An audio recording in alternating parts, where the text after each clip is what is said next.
Welcome to this live stream that is brought to you by CAT by LPT. We'll wait for another 2 minutes for people to join so that we can start with the session. And for those of you who are first timers here, let me just tell you what exactly we are doing with these online live streams. So basically what we are doing is we are picking up questions from VARC. Okay, so we are solving RCs also, we are doing VA also. And the primary reason for having these sessions is to just help you कि ये जो VARC के questions हैं, how you are supposed to handle. Alright guys, also understand if you have any query related to the VARC section regarding your preparation or regarding any particular question type, if you have got any doubts, put it in the comment box and I'll let you know. Right? So basically what we have been doing in the last 1 month and 1.5 months, I guess this is almost 1.5 months going on now. So we are running these series of 200 most challenging questions for CAT. We are doing it across 3 sections. So we are doing it for VARC, we are doing it for DILR, we are also doing it for Quant, and we go live every day at 6 PM. ठीक है, तो अगर आप अपनी CAT preparation को थोड़ा सा streamline करना चाहते हो, you want to have access to some quality questions, you also need to learn what is the approach towards solving these questions. So I think you are at the right place. Please follow us, subscribe us and make it sure that you are following these sessions. Alright guys, so before we start the agenda for today's class, just understand one thing कि VARC के context में one thing has to be clear, that I told you in my previous videos also, that you have to maintain a balance between your RC skills and your VA skills. क्योंकि अगर आप VARC में you want to have a decent percentile, you need to make sure you are fine tuning your skills with respect to RC also and with respect to VA also. Also understand RC has got a way to solve, right? So CAT के जो RCs होते हैं, mostly what happens is they center around the main idea. तो जब आप RC passage को deal करते हो या आप जब RC को सॉल्व करते हो, this should be your first effort that make sure कि you are figuring out the main idea of the passage, okay? And how do we do that? That depends कि तुम किस तरीके से read कर रहे हो. Although I feel कि if you are somebody who has done with the basics of RC, you know how RCs are solved. It is then a matter of practice कि आप किस तरीके से passages को solve कर रहे हो to understand कि answers कैसे आते हैं. RC में एक बहुत important factor है guys, which is how do you eliminate the options, because I believe there are people who struggle with their accuracy in RC. So there could be only 2 reasons for going wrong with an RC question. One, you have not comprehended the passage the way it was supposed to be. Hello everyone, good evening. And the second thing is that even though you have comprehended the passage, but when it comes down to the options, ठीक है, तो काफी बच्चे struggle कर रहे होते हैं कि ऑप्शंस जब हमारे पास होते हैं तो we are not able to eliminate the choices. तो अगर आप एलिमिनेशन में यू आर नॉट स्ट्रॉन्ग और you are confused between 2 choices और you always end up choosing the wrong option, तो ये कुछ प्रैक्टिकल इश्यूज है जो आ रहे होते हैं आरसीज के एक्यूरेसी में. And I think the more you start solving these questions, तब आपको क्लैरिटी मिलती है कि आप किस तरीके से एलिमिनेट कर रहे होते हो. So the purpose of my session today would be of course to give you some idea and some perspective with respect to कि RC को कैसे solve करना है. And of course RC के साथ साथ we will also be solving VA questions. So there will be some exposure to RC questions, some exposure to VA questions. Just focus, it's not about solving too many RCs at one go. आप 2-3 RCs को regularly solve करिए, and I think those 2 to 3 RCs if done in the right manner will give you a lot of perspective कि आप accuracy को कैसे maintain करके चलते हो. ठीक है, तो I think we can start now and we can go with the first passage.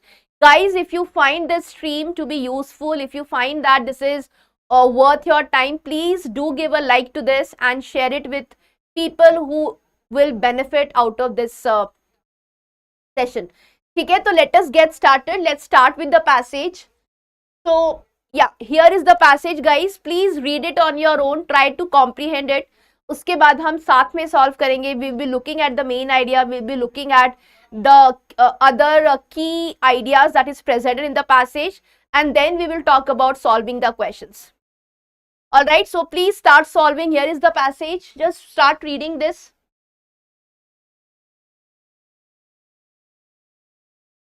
Good evening everyone who has joined me now.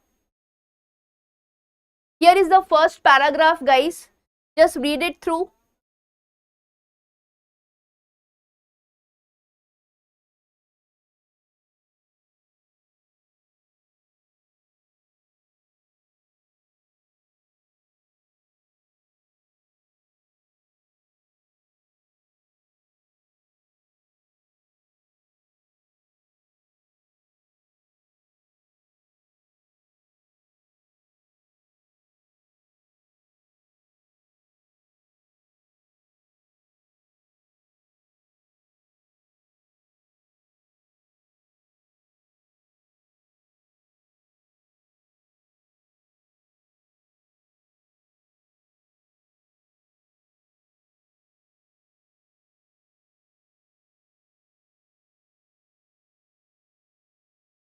Here is the first paragraph, guys. Just a minute to go before we go to the next slide.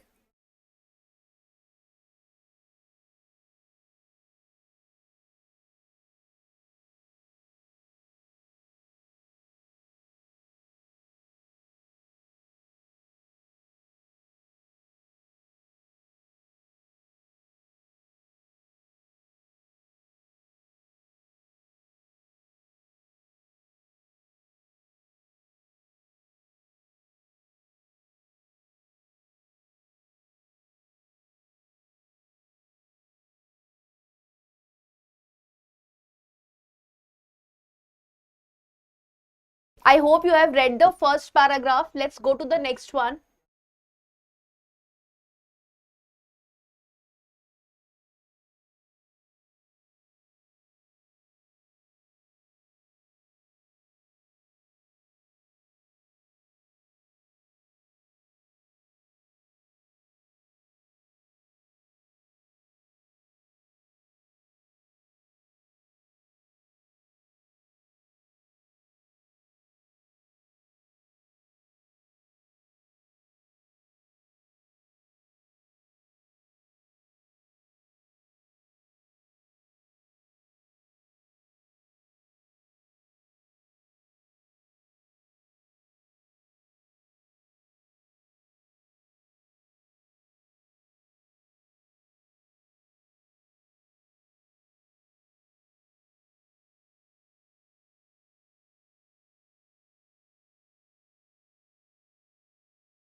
Alright, here is the next slide.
Here is the last couple of paragraphs.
Alright guys, so I believe you would have solved the passage by now because we're not going to the questions at this moment. So let us talk about the main idea of the passage and what are the key ideas that is presented to you. So let us understand how we are supposed to read the passage and how we are supposed to comprehend the passage, because I believe कि जिस तरीके से आप passage को comprehend कर रहे होते हो plus what is the elimination strategy that you use when you're answering the question, these are the two factors that decide कि आपकी जो accuracy है passages में वो कैसी आएगी, right? Although I tell students that 100% accuracy को हम target करके नहीं चलते because RCs में 100% accuracy लाना थोड़ा सा improbable हो जाता है, but yes I am sure कि अगर आप practice सही तरीके से कर रहे हो and you have done your basics right, you are practicing on regular basis, your comprehension is good and you understand how the elimination game works, I'm sure it would be easy for you to deal with 80% accuracy. So let us get started with the passage, try to understand what the passage is saying and then we'll go to the questions. So it says creativity, right? It says creativity is at once our most precious resource and our most inexhaustible one. All right, this is all about creativity. As anyone who has ever spent any time with children knows, every single human being is born creative. Every human being is innately endowed with the ability to combine and recombine data, perceptions, materials, and ideas and devise new ways of thinking and doing. So basically, this passage talks about creativity here, and we are saying that every single individual is born creative. So it's like every single human being is born creative. Every human being is innately endowed with the ability to combine and recombine, devise new ways of thinking and doing. So this is what the idea of the author is. It says, what fosters creativity? So what is fostering? Fostering is how do you strengthen creativity? It says, more than anything else, the presence of other creative people. So what strengthens creativity? It is the presence of other creative people. The big myth is that, so there is a talk about the big myth going on. The big myth is that creativity is the province of great individual geniuses. So this is actually a myth, that it is the genius individuals who have creativity in them. In fact, creativity is a social process. So what the author is saying is that creativity is there in each one of us, and creativity is not only the realm of geniuses. So it is not that only geniuses have got that element of creativity here. Then it says, in fact, creativity is a social process. So this is the mention here. Our biggest creative breakthroughs come when people learn from, compete with and collaborate with other people. So when you mix up with other people, that is what gives rise to creativity. So this is how you are supposed to read, and you are supposed to, register those ideas in your mind. Let's go further. It says, cities are the two fonts of creativity. So we have mentioned cities here. So there are two fonts of creativity with their diverse populations, dense social networks, and public spaces where people can meet spontaneously and serendipitously. They spark and catalyze new ideas. So when you talk about cities, these are the two fonts of creativity, because you have diverse population, dense social networks, public space where people can meet, and they spark and catalyze new ideas. With their infrastructure for finance, organization and trade, they allow those ideas to be swiftly actualized. So you are talking about how do these cities promote creativity. Let's read further. As for what staunches creativity, so here is a word here. I'm sure for those of you who know its meaning, it will be easy to comprehend, but I believe in the previous paragraph where we're discussing the cities here, it was all about fostering creativity. So this particular word, which is as for what staunches. Staunches basically means when you prevent something from happening. तो जब आप किसी चीज को होने से रोक रहे होते हो या आप उसको staunch कर रहे होते हो, that is called the word here. So as for what staunches creativity, that's easy if ironic. So the author has used the term ironic here. Irony is what? It is the direct opposite.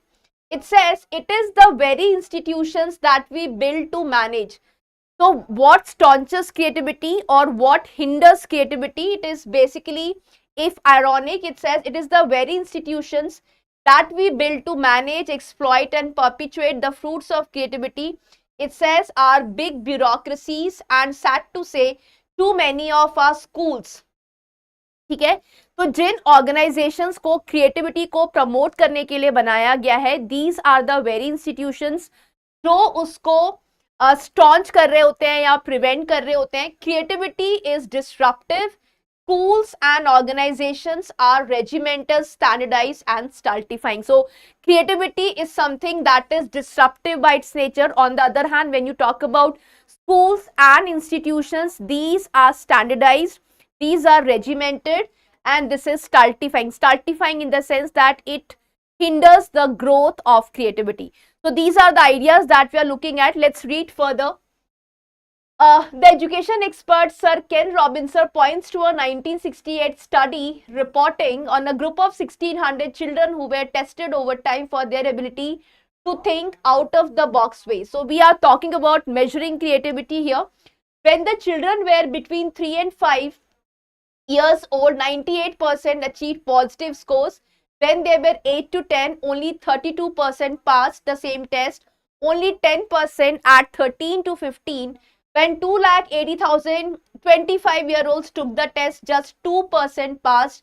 By the time we are adults, our creativity has been wrung out of us. So here is a mention of a study by the author, and if you look at this study, this paragraph, okay, this paragraph is telling you that when we were kids, we were better suited to creativity, but as we grow older, all right, so what happens here?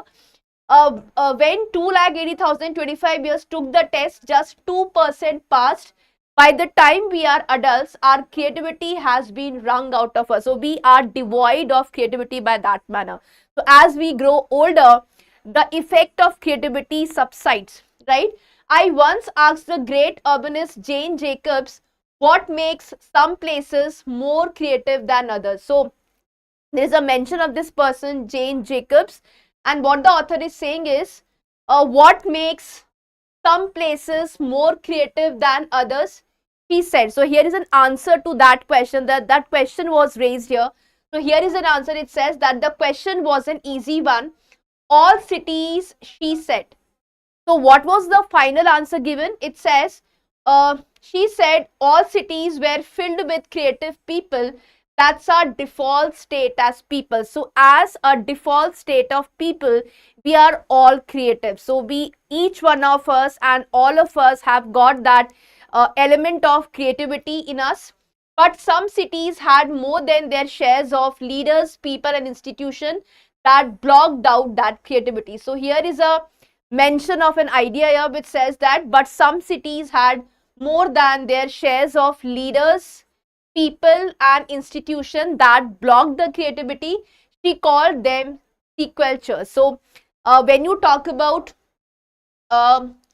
creative people, all cities, all of these promote creativity, but there are certain cities who have got leaders, people and institutions that block out that creativity.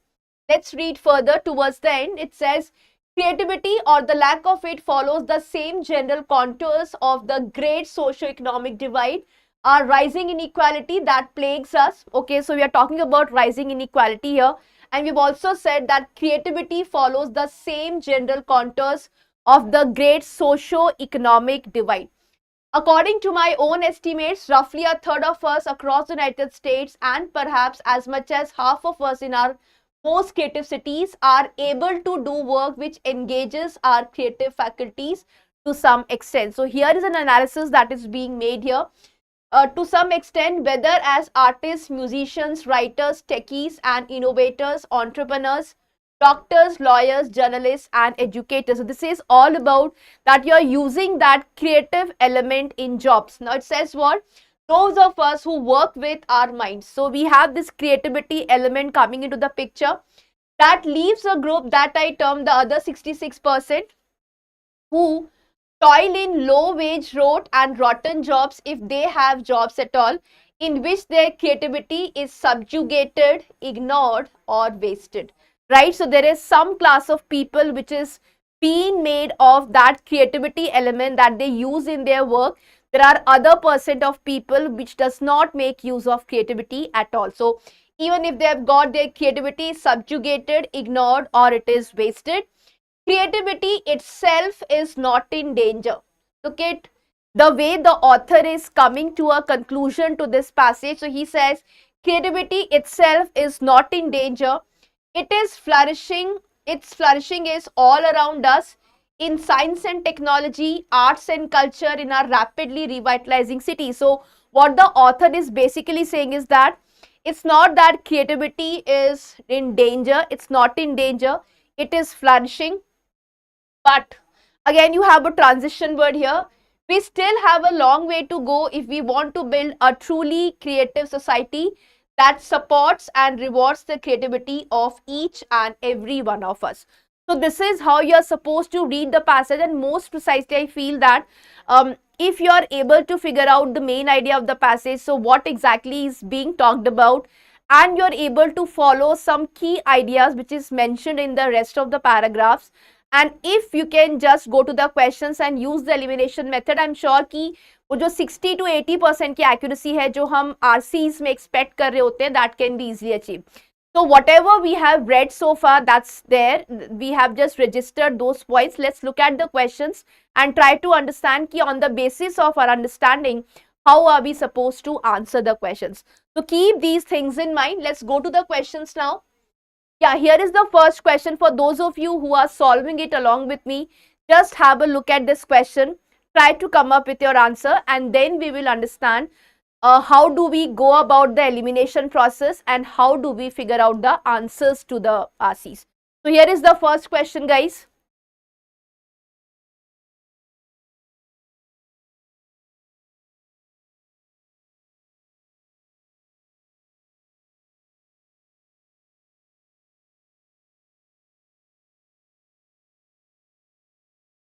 Right, so it says, in the author's view, cities promote human creativity for all the following reasons except. So cities are promoting creativity for all of the following reasons except that they.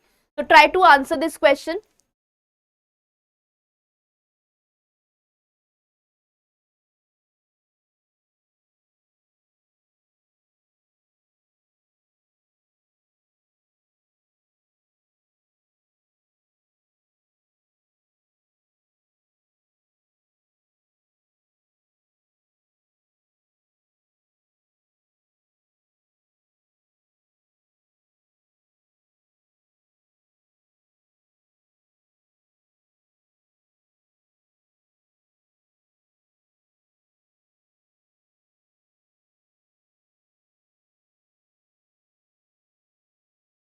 All right, so I think for those of you who are solving this question, you have got your answers by now. Let's look at these options and try to also understand how do we answer this question and where are the references in the passage. So it says, in the author's view, cities promote human creativity for all of the following reasons except. So there will be three reasons that would be stated in the passage that promotes creativity. There would be one. Yes, 1 true and 3 false. Yes, Priyanshu, that's what we are looking at. So, 3 of them would be mentioned somewhere in the passage, in the context there. There would be odd one out. That odd one out will be your answer. So, let's go back to the passage and try to figure out the answers. So, yeah. So here is the passage and here is the reference that we are referring to. So, how are cities promoting creativity? Okay, so it says what? Cities are the true fonts of creativity with their diverse populations, dense social networks, and public spaces where people can meet spontaneously. They spark and catalyze new ideas. With their infrastructure for finance, organization, and trade, they allow those ideas to be swiftly actualized. So, this was the paragraph that we should be referring to in answering that question, because it was a specific question here. Let's look at the options and see to it. Right, so let's evaluate these choices and try to come up with how do you eliminate the other choices. Let's look at the first one. It says, contain spaces that enable people to meet and share new ideas. So if you talk about which are the ways in which cities promote creativity, this has been mentioned in the passage here because it contains spaces that enable people to meet and share new ideas. This has been stated in that particular paragraph that we were referring to. So this cannot be the answer. It will be safely eliminated. Then we say expose people to different and novel ideas. All right, because they are home to varied groups of people. Even this has been mentioned when they were mentioning diverse population. So from that diverse population, we can safely conclude that it exposes people to different and novel ideas because they are home to varied groups of people. So even this will not be the answer. Safely eliminated. C says provide the financial and institutional networks that enable ideas to become reality. So what we are doing is we talked about infrastructure, we talked about institutions, we talked about organizations. So these were the financial and institutional networks that was given. So even this will not be the answer. That left us with D option. It says what? Provide access to cultural activities. The passage does not mention cultural activities at all here that promote new and creative ways of thinking. So this does not find a mention in the passage, and that is exactly why this should be your answer. Right, for some of you have got the answers correct here. That's great.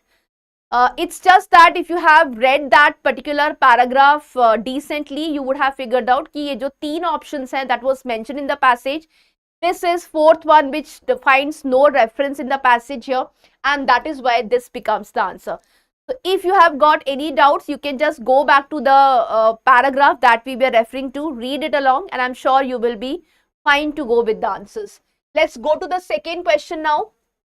Okay, the author uses ironic in the third paragraph to point out that. So again, this question is a specific question here, so we need to go to the third paragraph, and let's say it says the author uses ironic in the third paragraph to point out that. Let's go back to the passage and see to this. So right, so look at this. Here is your source. So when you have a question like this, just go back to the passage, find your reference, understand that, and then look at your options. So what does it say? As for what staunches creativity, staunches I told you is to prevent something from happening, so does not promote creativity. It says what? That's easy if ironic.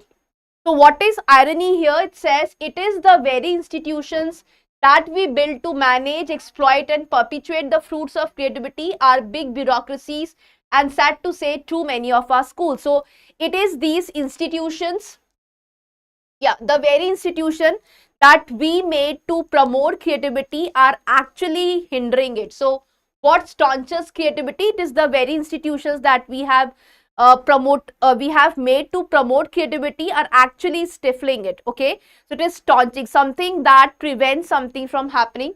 So we are looking at this option. Let's go to the options here and see to what does it have here. Right, it says ironic. It says people need social contact rather than isolation to nurture their creativity. Well, this is not the reason why the author has used the term ironic. So what he means to say is that the same institutions, the same schools, the same bureaucracies that we brought forward to promote creativity are the actual ones who are hindering it. So that is the reason why it is ironic. So A does not find a mention here, so that will be clearly cancelled out. Institutions created to promote creativity eventually stifle it. Stifle is to again thwart something or to hinder something, and we have mentioned here institutions, so this is most likely to be our answer. Let us keep it aside. Let's have a look at other options as well. If we find something better than this, we'll go for that answer. Otherwise, we will stick to this option. So it says the larger the creative population in a city, the more likely it is to be stifled. Well, that does not really find the mention in the paragraph that we were discussing. So even this would be eliminated, and then it says large bureaucracies and institutions are the inevitable outcome of successful cities. So this talks about inevitable outcome, and this is not the reason as to why the author has used the term ironic in the first place. So the ironic was used in the sense that the institutions that were created to promote creativity are actually ones who are hindering it. So if you go by that idea, the closest one that you can mark as an answer choice here is institution created to promote creativity eventually stifle it. They hinder it. So stifle is to hinder, and that is what we are looking as an answer. Let's go to the third one, which is the central idea of this passage. Please go through the options and let's see if you can figure out the correct one. What is the central idea of this passage?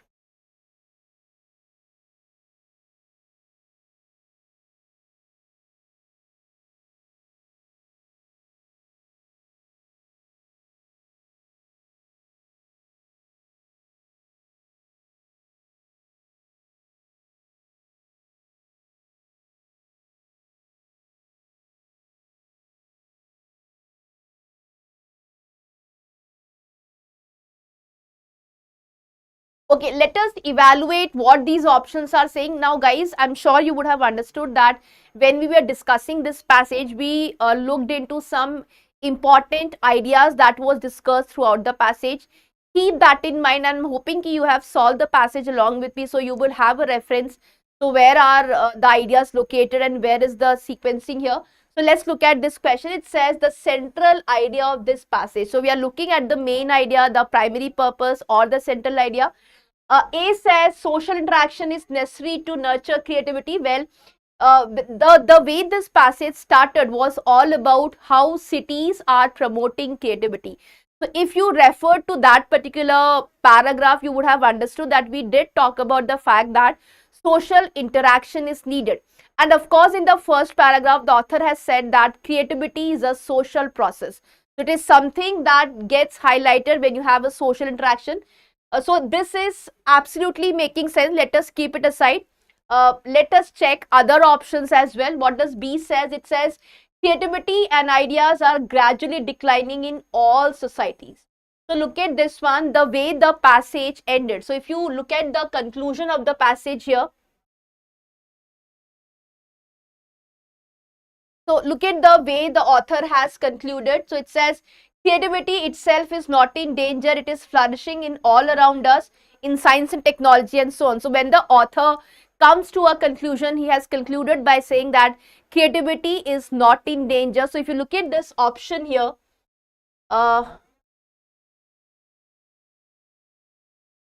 right, so creativity and ideas are gradually declining in all society. This is opposite, or this is contradictory to what the passage is actually saying. So even this will not be the answer choice.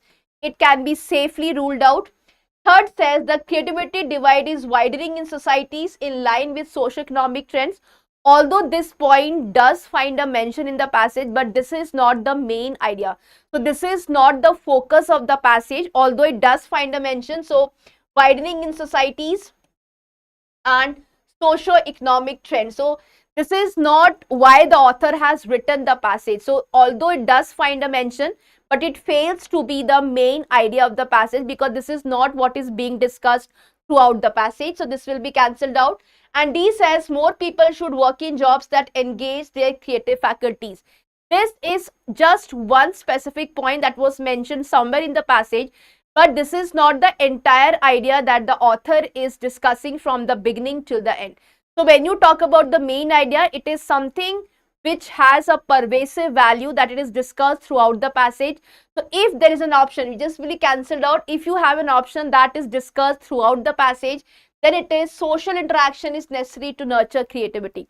Because when the passage started, the author has said that creativity is a social process. So if you get that point and you evaluate these other choices, I'm sure you would have figured out that this is how we come to the reliable answer. So A forms the best choice, and that is exactly why is the correct answer. I hope you have figured out why other options are wrong in line with what we were discussing in the passages.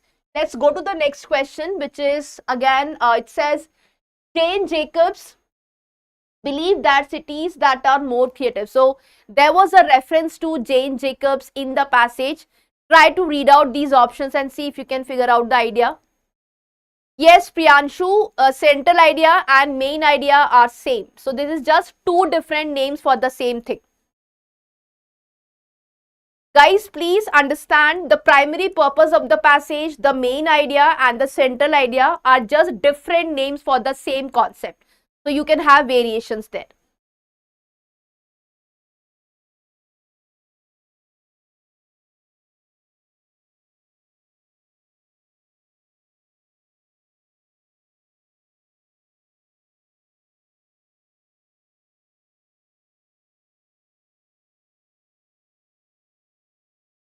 Okay, let's go to that passage where you mentioned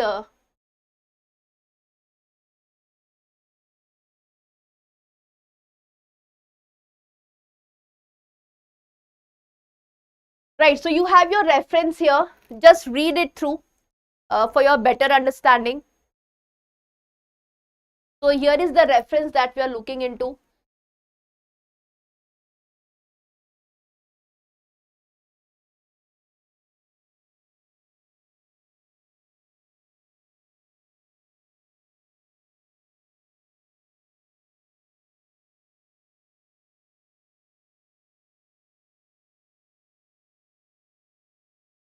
Okay, so let's figure out what idea is being talked about, because this is the paragraph where you have a direct reference to this person called Jane Jacobs. So it says, I once asked the great urbanist Jane Jacobs what makes some places more creative than others. She said essentially that the question was an easy one. All cities, she said, were filled with creative people. That's our default state as people. So yes, so the way she answered this question was that all cities were filled with creative people. That's our default state as people. But some cities had more than their share of leaders, people and institutions that blocked out that creativity. So this is the reference paragraph that we are referring to. And this is the idea that we were talking about. So something similar to this or something that can come close to this would form an answer. Let's go to the options now. Right. So Jane Jacobs believed that cities that are more creative have to struggle to retain their creativity. Well, that the author does not mention this, so this will be safely eliminated. I'll come back to your question, Archit. Just wait a minute. So B says have to request unproductive people and promote creative one. Even this is not, this does not find the mention in that paragraph that we were listening to. Then you have leaders and institutions that do not block creativity. This is what the paragraph was saying. So have leaders and institutions that do not block creativity. So they have share of people who are more creative and are engaging. And if you look at this option, it says typically do not start off as creative hubs. Cities are actually the true fonts of creativity. This is how the passage has talked about, and this is what we are making sense of. So if you go by these options here, the best answer you can choose on the basis of that reference to the paragraph is option number C. Guys, for those of you who are struggling with their speed in RC, it's all about your focus, right? So when you read a passage, it's very important that you maintain a decent speed. Too fast or too slow is always going to be a problem. So what you should be doing is just speed up a little bit when you are practicing RCs, or when you are reading, in a span of some time during the day. Just make sure that you have a decent pace and you are working consistently to improve on that. So I think if you do it consistently for a period of time, your speed will automatically go up, but just make it sure that do not read too fast so that you are unable to capture the ideas that is being talked about. Right? So I think that would make sense. Let's go to the next question now. Yeah, so you have a passage here. It's a para summary question. Please try to figure out what could be the answers from your side. So it's a para summary. Just go through it and deal with the question types.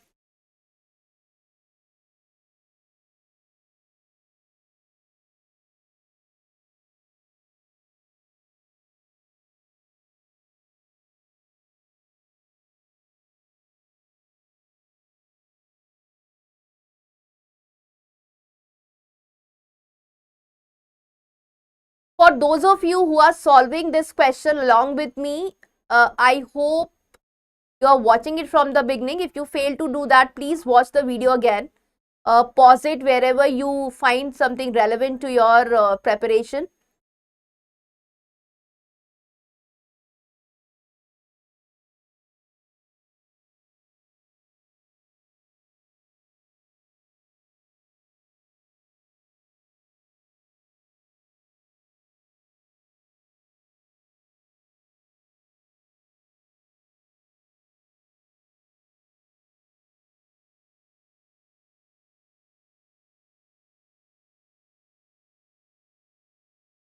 All right, Priyanshu, I'll just address that.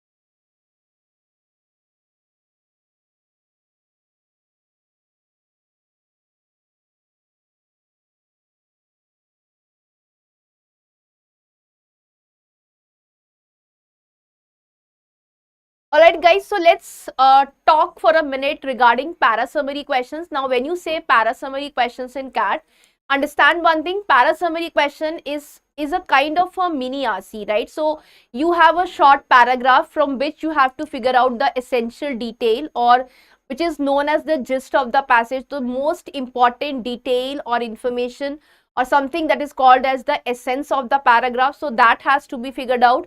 And then of course when you are dealing with the options, because see what happens with these options of a para summary is that they are very similar to each other.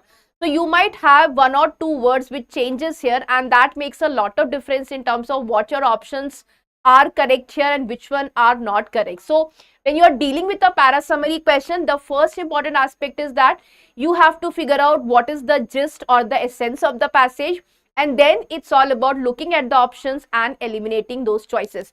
So let's read this para summary question and try to understand what the author is trying to say through this short paragraph. Then we will evaluate the options and make it sure that you are able to eliminate the option choices because they have got some flaw in the understanding. So let's look at what it has to say. It says, both Socrates and Bacon were very good at asking useful questions. So we have talked about these. Socrates and Bacon were good at asking useful questions.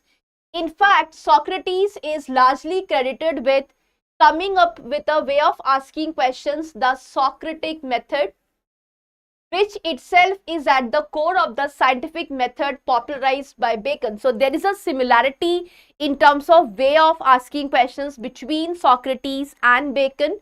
The Socratic method disproves arguments by finding exceptions to them. So the Socratic method talks about disproving the argument by finding exceptions to them, and can therefore lead your opponent to a point where they admit something that contradicts their original position. So the Socratic method, which is in common with the method by Bacon, it says that they disprove argument. In common with Socrates, Bacon stressed it was as important to disprove a theory as it was to prove one. Okay, so we talked about disproving a theory. So this disproving was similar to Socrates also. It was similar to Bacon also. But then what does it says? It says, in common with Socrates, Bacon stressed it was important to disprove a theory. So you're talking about disproving a theory as it was to prove one. So you talk about proving a theory and disproving a theory, and real world observation and experimentation were key to achieving both aims. So this talks about both aims. What are these aims? One is to prove a theory and one is to disprove a theory. So this is something you should be very mindful of.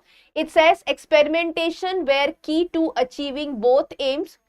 Bacon also saw science as a collaborative affair with scientists working together, challenging each other. So, okay, this is the pointer here.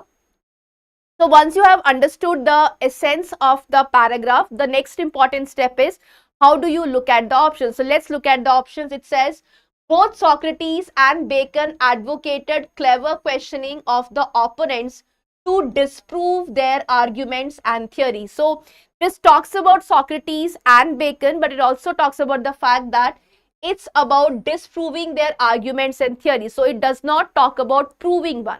So when we discussed the paragraph, we were looking into proving the theory and disproving the theory. So here it says key to achieving both aims. So the both aims refer to proving and disproving. This option only mentions disproving. So this will not be the ideal summary. This would be cancelled out. Let's look at B. Both Socrates and Bacon advocated challenging arguments and theories by observation and experimentation. Now again, this particular option talks about challenging arguments, or which is disproving a theory. It does not talk about proving. So even this will be eliminated, because out of the both aim, it just mentions one, which is disproving. Then look at the third one. It says both Socrates and Bacon advocated confirming arguments and theories by finding exceptions. So it talks about confirming, it does not talk about disproving. So when we looked at this particular paragraph, we were saying about proving a theory and disproving. So again, this is one-sided. It only talks about confirming. Then you leave with a fourth option. It says both Socrates and Bacon advocated examining arguments and theories from both sides to prove them. So look at it, mention both sides, which is proving and disproving. So if you look at this element which is stated in the fourth option, this becomes the right answer. So here you have talked about proving also, here you have talked about disproving also. So out of the remaining options, the best answer that you can choose here is option number 4, which is T. Guys, if you have got any doubt, any confusion, just let me know through the comment box. I would be happy to address those issues. But when you deal with para summary, it's all about how do you answer the questions and how do you eliminate the options. So again, comprehension will play its part, and of course the point that whether you are able to figure out the essence of the passage here, the main element of the discussion, and then when you look at the options, you are able to eliminate it. So that would be the answer here. Let's see if we can do one more question before we end up. Right, so here is a para-jumble question. Although para-jumble questions was not asked in CAT 2024, but the same cannot be said for this year. So here is a para-jumble question. Try to solve it and then we will have a quick discussion on this.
Alright guys, so I hope you have read the question and you would have some sequence in your mind as to what exactly is the sequence that we are following. So for a para-jumble question, it's about understanding how do you go with the basics and how do you practice questions.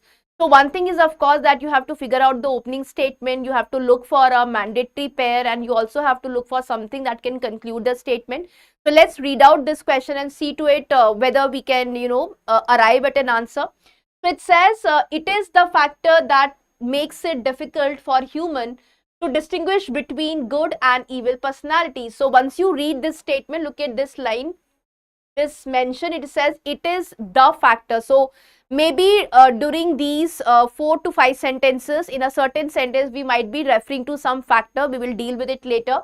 But yes, once you read this statement, and if your reading skills are good, I'm sure you would have figured out that this is most unlikely to be the opening statement, because it has a mention to something which finds reference elsewhere in the passage. Then B says a closer look at the behavioral pattern of criminals and animals reveals some amazing similarities. Okay, so that's a normal statement. C says, thus white collar crime is easily committed. So we have a transition word here, which is thus. So this is most likely not to be our opening statement, because transition words वाले जो questions होते हैं या जो sentences होते हैं, they are unlikely to be the opening statement. So this is more like a conclusion sort of a stuff. Then it says, but both predator and prey are of the same species only in the case of human beings. So again you have a transition word here, which is but. So although in some cases your sentence can start with but, there is a possibility existing here, but if you look at these other sentences, that's not really the case. So maybe this is not going to be your opening statement. And it says the prey usually identifies its enemy by its appearance or simply by instinct. So this deliberates on a certain idea. So if you look at what could be the opening, you have to go for a statement that is a standalone statement and something that gives you things to discuss, right? So if you look at these 5 sentences here, the most probable statement to start would be option number B here. It says, a closer look at the behavioral pattern of criminals and animals reveals some amazing similarities. So this is a stand-alone statement. Yes, Priyanshu, absolutely correct. We are starting with B. Now, when you look at the next statement, so it says some amazing similarities here. So where do you find the similarity? It is here. The prey usually identifies its enemy by its appearance or simply by instinct. So this is one similarity that we have found out. So it says identifies its enemy by its appearance or simply by instinct. So you have this statement here. So you'll start with B, then you would have E as a statement coming up next. Then you have a next one, which it says, but both predator and prey are of the same species only in the case of human beings. So this gives you a contrast. So this is what normally happens.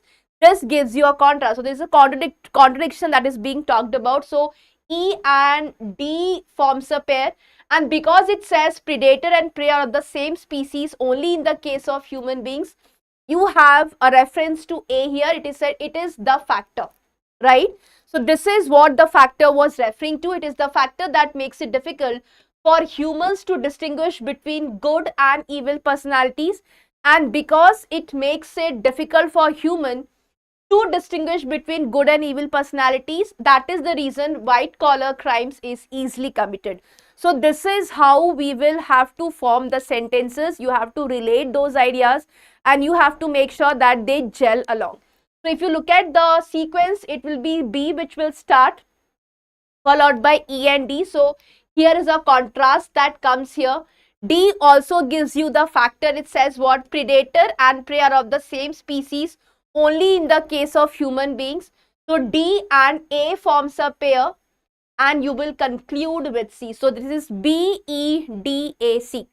Priyanshu, we go live every day. We are doing it for all the 3 sections. So some days you have English, some days you have Quant, some days you have LRDI. So if you really want to follow this, please be on the channel at 6 p.m. every single day, right? Alright, so this is how we solve the question, guys. So we did an RC and I'm sure कि आपको एक basic understanding clear जरूर हुई होगी कि हम RCs को किस तरीके से deal करते हैं. So for those of you who are joining now, please, go back to the start of the passage, start dealing with the passages, looking at the questions, try to arrive at answers and look in terms of how we have eliminated the choices. So as far as RC is concerned or VA is concerned, is all about that. How do you learn the strategy to handle those questions? So RCs take an approach, VA takes an approach, and it is the balance between the two that will enable you to understand कि VARC में आपका जो score है वो किस तरीके से level up होगा. Alright, so we are done with one RC passage and few VA questions. We do it on alternate days. So you have these 3 sections coming up. Whichever you want to follow, whether it is Quant, LRDI or VARC, whichever helps you. Be there at 6 p.m. every single day. We are live on the channel. Right, so that was it from my side, guys. So this is all I've got for today. I'll see you in the next session that will be soon to take this week. Right, And what we are basically doing is we are practicing these questions while simultaneously understanding the approach to solve those questions. So my focus is basically on the approach as opposed to solving too many questions. We are just going with some limited questions, but we are understanding what is the logic that we are supposed to follow when you solve a VRC question. So thank you so much guys for tuning in. I'll see you with more such sessions in future. Thank you so much. Bye-bye. Have a good